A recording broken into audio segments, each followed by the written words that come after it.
మనమంతా కూడా ఆల్రెడీ ఒక కొత్త సంవత్సరంలోకి అడుగు వేయడం జరిగింది. సో ఈ కొత్త సంవత్సరంలో అందరూ కూడా చేసే మొట్టమొదటి పని ఏంటంటే న్యూ ఇయర్ రిజల్యూషన్ తీసుకోవడం. ఈ సంవత్సరం కూడా మీరు ఒక 4 ఇంపార్టెంట్ రిజల్యూషన్స్ తీసుకోవాలి.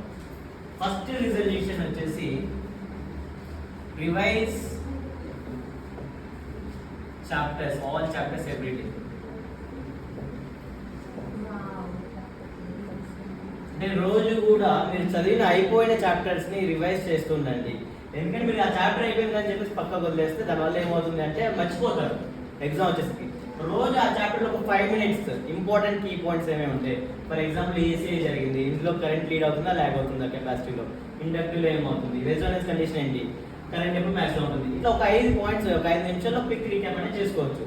సో ఇంపార్టెంట్ చాప్టర్స్ ఏవైతే ఉంటాయో అవన్నీ కూడా క్విక్ రీక్యాప్ చేయండి. సెకండ్ వచ్చేసి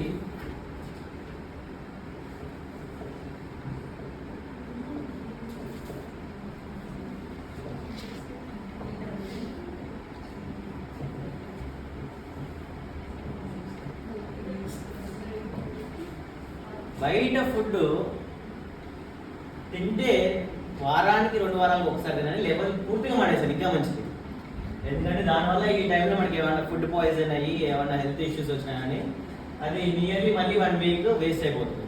కాబట్టి try to avoid outside food at this moment. ఈ మూమెంట్లో మీరు ఆపేసినట్టయితే ఒక్కసారి మీరు మెడికల్ కాలేజ్కి వెళ్ళాక ఎట్లా పడితే అట్లా తినచ్చు, మీ ఇష్టం వచ్చి తినచ్చు, మీ ఇష్టం వచ్చి వండుకొని తినచ్చు. కాబట్టి ఏమన్నా హోమ్ మేడ్ చేయండి, బయట ఫుడ్ని most you try to avoid. తర్వాత లాస్ట్ 2 points చాలా అంటే చాలా ఇంపార్టెంట్. Get hydrate.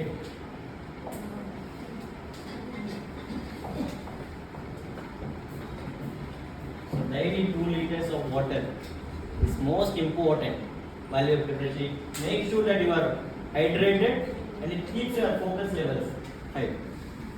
దాని తర్వాత అన్నిటికంటే కూడా చాలా అంటే చాలా ముఖ్యమైనది, మోస్ట్ ఇంపార్టెంట్ 5-star థింగ్ మీరందరూ కూడా నెగ్లెక్ట్ చేసేది, మీ అందరికీ కూడా అవసరం లేదనుకునేది మీ ప్రిపరేషన్ టైంలో.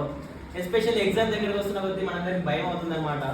అమ్మో ఇంకా 3 నెలలే ఉంది, ఇంకా 2 నెలలే ఉంది, ఇంకా వారం రోజులే ఉంది, అన్ని సిలబస్ అంతా అయిపోయాలి.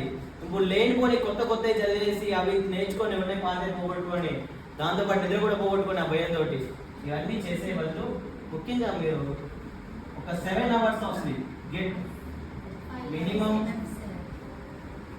7 hours of sleep. 5 hours sleep చాలే, నాకు 4 గంటలు చాలే. రాత్రి 12 పడుకుంటే పొద్దున 5 లేసి పొద్దున్న సిలబస్ కంప్లీట్ చేసుకోవాలి అనుకుంటే ఏమవుతుందంటే స్లీప్ అనేది మన ఏదైతే మనం ఒక 5 గంటలు మీరు పడుకొని ఆ రోజు చూసినట్టయితే ఆ రోజు మొత్తం కూడా మీకు నిద్ర మత్తులోనే ఉండదు, ఏం చదవబుద్ధి కాదు, కాన్సన్ట్రేషన్ ఉండదు.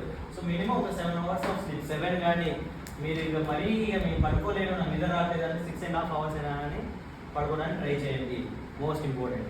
సో ఇవి మీ న్యూ ఇయర్ రిజల్యూషన్స్గా తీసుకొని ఈ ప్రిపరేషన్లో ముందుకు సాగుతూ మీరంతా కూడా మెడికల్ సీట్ కొట్టాలని చెప్పేసి ఆశిస్తూ ఆల్ ద బెస్ట్.